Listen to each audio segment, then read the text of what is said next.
ನಮಸ್ತೆ dear aspirant, ನಾನು ನಿಮ್ಮ ಪ್ರೀತಿ ಕಿಟಿ ಸರ್. ಅರ್ಥ ಆಗ್ತಿದೆ, ತುಂಬ ಜನ ವಿದ್ಯಾರ್ಥಿಗಳು ಮೆಸೇಜ್ ಮಾಡ್ತಿದ್ದೀರಾ, ಫೋನ್ ಮಾಡ್ತೀರಾ ಸರ್. ಕೆ ಇ ಎಕ್ಸಾಮ್ ತುಂಬ ಗೊಂದಲ ಮಾಡ್ತಿದೆ ನಮ್ಮನ್ನು. ಯಾಕೆಂತಂದರೆ HK NaN-HK ಎಕ್ಸಾಮ್ಸ್ನ ಬೇರೆ ಬೇರೆ ಸೆಂಟ್ರಲ್ಲಿ ಇಟ್ಬಿಟ್ಟು ತುಂಬ ಪ್ರೆಷರ್ ಆಗ್ತಾಯಿದೆ. ಯಾಕೆಂತಂದರೆ KEದವರು ಮೊದಲಿಂದಲೂ ಇದೇ ಮಾಡ್ಕೊಂಡು ಬಂದಿದ್ದಾರೆ.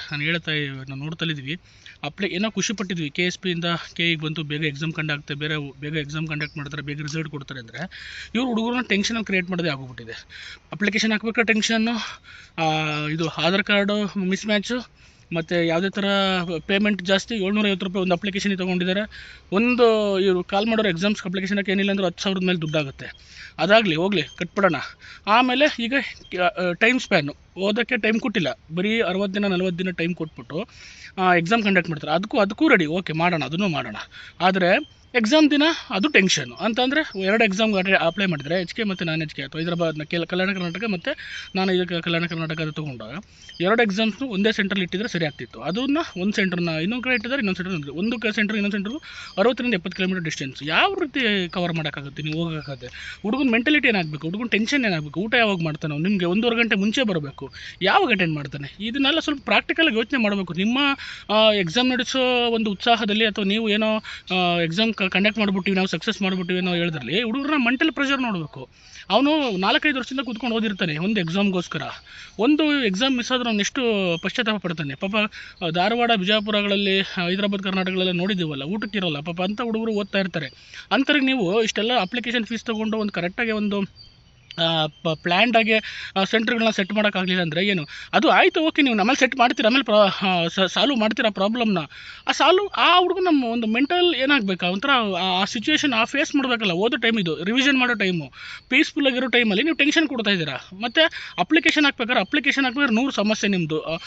RD ಮ್ಯಾಚ್ ಆಗ್ತಿಲ್ಲ, ಅದು ಮ್ಯಾಚ್ ಆಗ್ತಿಲ್ಲ, ಇದು ಮ್ಯಾಚ್ ಆಗ್ತಿಲ್ಲ. ಫಸ್ಟ್ ಅಪ್ಲಿಕೇಶನ್ ತಗೊಳ್ಳಿ, ಆಮೇಲೆ ಬೇಕಾದ್ರೆ ನೀವು ಏನು ಬೇಕಾದ್ರೂ ರಿಜೆಕ್ಟ್ ಮಾಡ್ಬೋದು. ಹುಡುಗ ಸರಿ ಇಲ್ಲ ಅಂತ ಕ್ಲಾರಿಫಿಕೇಶನ್ ಕೇಳ್ಬೋದು, ಕೊಡ್ತಾರೆ ಅವರು. ಆಮೇಲೆ ಯಾರು ಫೇಕ್ ಡಾಕ್ಯುಮೆಂಟ್ ಅಪ್ಲೈ ಮಾಡ್ತಾರೆ ಆಮೇಲೆ ತೆಗಿಬೋದು. ನೀವು ಮೊದಲನೇ ಫಿಲ್ಟರ್ ಮಾಡೋಕೆ ಹೋಗ್ತೀರಾ, ಅದರಿಂದ ಹುಡುಗರನ್ನ ಮಾನಸಿಕವಾಗಿ ಏನಾಗುತ್ತೆ, ನೀವು ಒತ್ತಡಕ್ಕೆ ತಳ್ತೀರಾ. ಇಲ್ಲ, ನೀವು ಮೊದಲೇ ರೆಡಿ ಮಾಡಿಕೊಂಡು ಸಾಫ್ಟ್ವೇರ್ನ ಮಾಡಬೇಕು, ಲಾಂಚ್ ಮಾಡಬೇಕು. ಆಯಿತು, ಸಮಸ್ಯೆಗಳಾಗ್ತವೆ, ದೊಡ್ಡವರು ರಿಕ್ರೂಟ್ಮೆಂಟ್ ಮಾಡಬೇಕಾಗುತ್ತೆ. ಬಟ್ ಒಂದಲ್ಲ ಎರಡಲ್ಲ, ಸಿಕ್ಕಾಪಟ್ಟೆ ಸಮಸ್ಯೆ. ಈಗ ಲ್ಯಾಂಡ್ ಸರ್ವೇರು, ವಿಲೇಜ್ ಅಕೌಂಟೆಂಟು ಅಪ್ಲಿಕೇಶನ್ ಹಾಕೋಕ್ಕಾಗ್ತಾ ಇಲ್ಲ. ಎಷ್ಟು ಸಮಸ್ಯೆಗಳು. ಹಿಂಗಾದರೆ ಅವನು ಈಗ PC ಎಕ್ಸಾಮ್ ಬರೀಬೇಕು, ಇಲ್ಲ ಲ್ಯಾಂಡ್ ಸರ್ವೇರ್ ಅಪ್ಲಿಕೇಶನ್ ಹಾಕೋ ಟೆನ್ಷನಲ್ಲಿ ಇರಬೇಕು. ಹಾಕಲಿಲ್ಲ ಅಂದರೆ ಅವಕಾಶ ಸಿಗಲ್ಲ ಎಕ್ಸಾಮ್ ಬರೆಯೋಕ್ಕೆ. ಎಕ್ಸಾಮ್ ಬರೆಯೋದಂದ್ರೆ ಆಲ್ ಟಿಕೆಟ್ ಕರೆಕ್ಟಾಗಿ ಬರಲ್ಲ. ಕೆಲವರು ಮಿಸ್ ಮ್ಯಾಚ್ ಆಗ್ತಾಯಿದೆ. ಏನು ಸಿಕ್ಕಾಪಟ್ಟೆ ಸಮಸ್ಯೆಗಳಾಗ್ತಾಯಿದೆ. ನಾನು ಹೇಳ್ತಿರೋದು, ಸಾಲ್ವ್ ಮಾಡ್ತೀರಾ ಏನು ಆ ಪ್ರಾಬ್ಲಮ್? ಯಾವಾಗ ಸಾಲ್ವ್ ಮಾಡ್ತೀರಾ? ಇನ್ನೇನು ಕುತ್ತಿಗೆ ಬಂದಾಗ ಹುಡುಗರು ಫುಲ್ಲು ಎಲ್ಲ ರೊಚ್ಚಿಗೆದ್ದು ಮೀಡಿಯಾಗಳೆಲ್ಲ ಶೇರ್ ಮಾಡಿ ಎಲ್ಲರೂ ಹೋರಾಟ ಮಾಡೋಕ್ಕೆ ಬಂದಾಗ ಸಾಲ್ವ್ ಮಾಡ್ತೀರಾ. ಯಾವಾಗ ನೀವು ಅದನ್ನು ಅವಾಗಲೇ ಕೊಟ್ಟಿದ್ದು ಏನು ಎಡಿಟ್ ಆಪ್ಷನ್? ನಾವು ವಿದ್ಯಾರ್ಥಿಗಳು ಹೋರಾಟ ಮಾಡೋಕ್ಕೆ ಬಂದಾಗ ವಿದ್ಯಾರ್ಥಿಗಳು ರಿಕ್ವೆಸ್ಟ್ ಮಾಡಿದಾಗ ಕೊಟ್ಟರೆ, ಅದರ್ವೈಸ್ ನೀವು ಕೊಡ್ತಾ ಇರಲಿಲ್ಲ. ನಾವು ಹೇಳೋದು, ವಿದ್ಯಾರ್ಥಿಗಳು ಪ್ರಾಬ್ಲಮ್ ಅರ್ಥ ಮಾಡಿ, ಗ್ರೌಂಡ್ ಲೆವೆಲ್ಗೆ ಇಳಿದು ಅರ್ಥ ಮಾಡ್ಕೊಳ್ಳಿ. ನೋಡಿ, ಬಂದು ಧಾರವಾಡದಲ್ಲಿ, ಬೆಂಗಳೂರಲ್ಲಿ ಓದ್ತಿರ್ತಾರಲ್ಲ, ಅವ್ರನ್ನ ವಿಚಾರ ಮಾಡಿ ಏನು ಸಮಸ್ಯೆ ಆಗ್ತಿದೆ ಅಂತ ಕೇಳಿ. ಗ್ರೌಂಡ್ ರಿಯಾಲಿಟಿಲಿ ನಿಮ್ಮ ಯಾರಾದರೂ 4 ಜನ ಟೀಚರ್ಸ್ಗಳನ್ನ ಅಥವಾ ನಿಮ್ಮ ರೆಪ್ರೆಸೆಂಟೇಟಿವ್ಸ್ನ ಕಳಿಸಿ, ಗ್ರೌಂಡ್ ರಿಯಾಲಿಟಿ ಅರ್ಥ ಮಾಡ್ಕೊಂಡು ಆಮೇಲೆ ನೀವು ಎಕ್ಸಾಮ್ಸ್ನ ಕಂಡಕ್ಟ್ ಮಾಡಿದಾಗ ತುಂಬ ಹೆಲ್ಪ್ ಆಗುತ್ತೆ.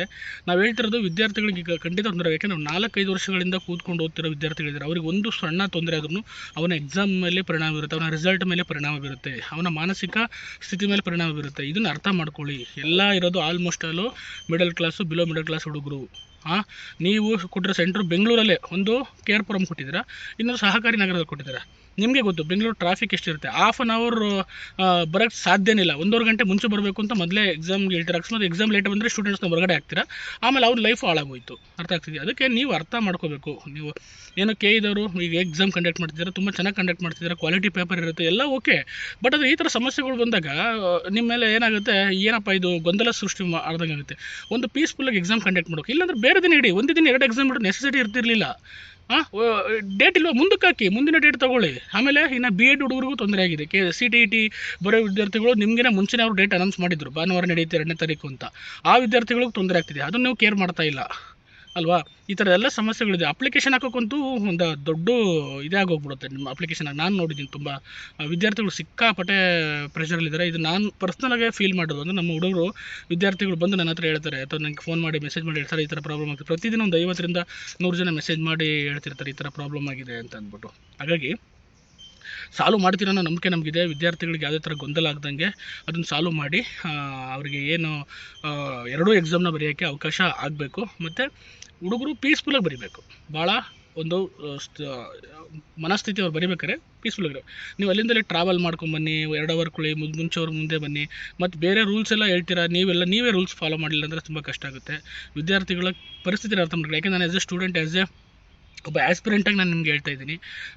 ಇದನ್ನು ಗಮನಕ್ಕೆ ತಗೊಳ್ಳಿ, ಖಂಡಿತ ಕೆಇನವ್ರಿಗೆ ಗಮನಕ್ಕೆ ತೊಗೊಂಡು ಅದನ್ನು ಸರಿಪಡಿಸಿ. ನಿಮ್ಮ ಯಾವುದೇ ಟೆಕ್ನಿಕಲ್ ಗ್ಲಿಚಸ್ ಇರ್ಬೋದು, ಯಾವುದೇ ನಿಮ್ಮ ಟೆಕ್ನಿಕಲ್ ಗ್ಲಿಚಸ್ನ ಬೇಗ ಸರಿಪಡಿಸಿದ್ರೆ ಆಗುತ್ತೆ. ಮತ್ತು ಮುಂದಿನ ಪ್ರಿಕಾಷನರಿ ಮೆಜರ್ನ ತೊಗೊಳ್ಳಿ. ಮುಂದೆ ನಡೆಯುವಂಥ ಪರೀಕ್ಷೆಗಳಲ್ಲಿ ಈ ಥರ ಸಮಸ್ಯೆಗಳು ಬರದಂಗೆ ಸಮಸ್ಯೆಗಳನ್ನು ಮಾಡಿದ್ರೆ ವಿದ್ಯಾರ್ಥಿಗಳಿಗೆ ತುಂಬ ಹೆಲ್ಪ್ ಆಗುತ್ತೆ, ಗೊತ್ತಾಗ್ತಿದೆ. ಅದರಿಂದ ಇದು ನಿಮ್ಗೆ ಅರ್ಥ ಆಗುತ್ತೆ ಅಂದ್ಕೊತೀನಿ. ತುಂಬ ವಿದ್ಯಾರ್ಥಿಗಳು ಸಫರ್ ಆಗ್ತಾಯಿದ್ದಾರೆ.